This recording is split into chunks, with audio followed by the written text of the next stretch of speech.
natin. We have been given a gift kung paano natin alagaan ng tama at mahusay yung mga anak natin.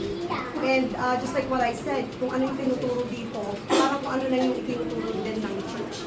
You know, let's listen to the Holy Spirit, kung ano yung nararamdaman natin na tama, then let's do it. At sa kaganda sa program na to, there's really, walang parang mali at tama. Diba? Bibigyan ka ng suggestions and then it's all up to you kung paano mo i-apply sa mga anak ninyo. So, hindi ko na papahabain pa kung ano yung sasabihin ko. Dahil just like what I said, I'm going to give you a copy of this 6-week program. So, you can read the whole thing. And kukunin ko yung mga Facebook account ninyo. And then I will show you, I will give you an e-copy, the electronic version, and also we have a YouTube channel. So yung YouTube channel, merong tig 4 minutes na week 1, week 2, week 3 that will talk more about it.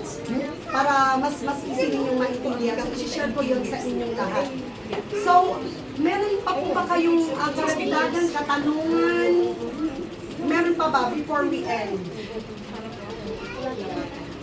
Wala na ba? Wala na, gutom na kayo. So, ito po yung program. Babalik po ako, not necessarily after 6 weeks kasi may mga pupuntahan pa ako. Pero later on po, I would like to have this meeting again if it's possible po sa inyo. And para siyang culminating activity wherein I'm going to present to you yung parang certificate of completion that you did the program. And also, I would like to hear some testimonials from you. Kung ano yung naging experience ninyo dun sa program na ito, if you have seen some changes, if you have seen some improvement, kung naging mas responsive yung mga anak ninyo, baka towards the end, may mga genius na tayo. Naniniwala po ako na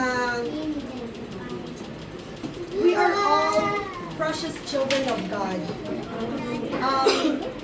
Naniniwala ako na binigyan tayo ng Diyos ng mga characteristics, mga Christ-like qualities na pwede po natin i-develop sa mundo na ito. And we are very blessed that we have been given an opportunity to raise God's children, spirit children, di ba? Na naging instrumento tayo para to bring down yung spirit children ng ating Heavenly Father. And it is a great responsibility for us to take care of our children.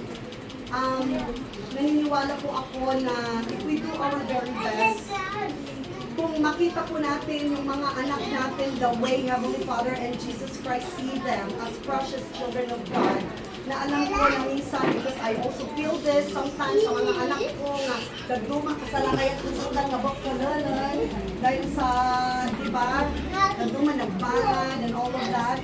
Pero they are all precious in our Heavenly Father, and we are all fellow travelers here in this life.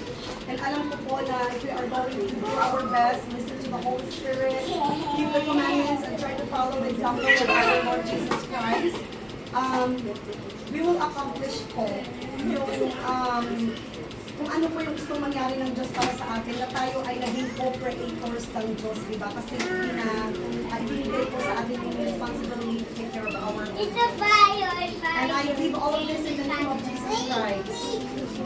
Thank you so much for being here.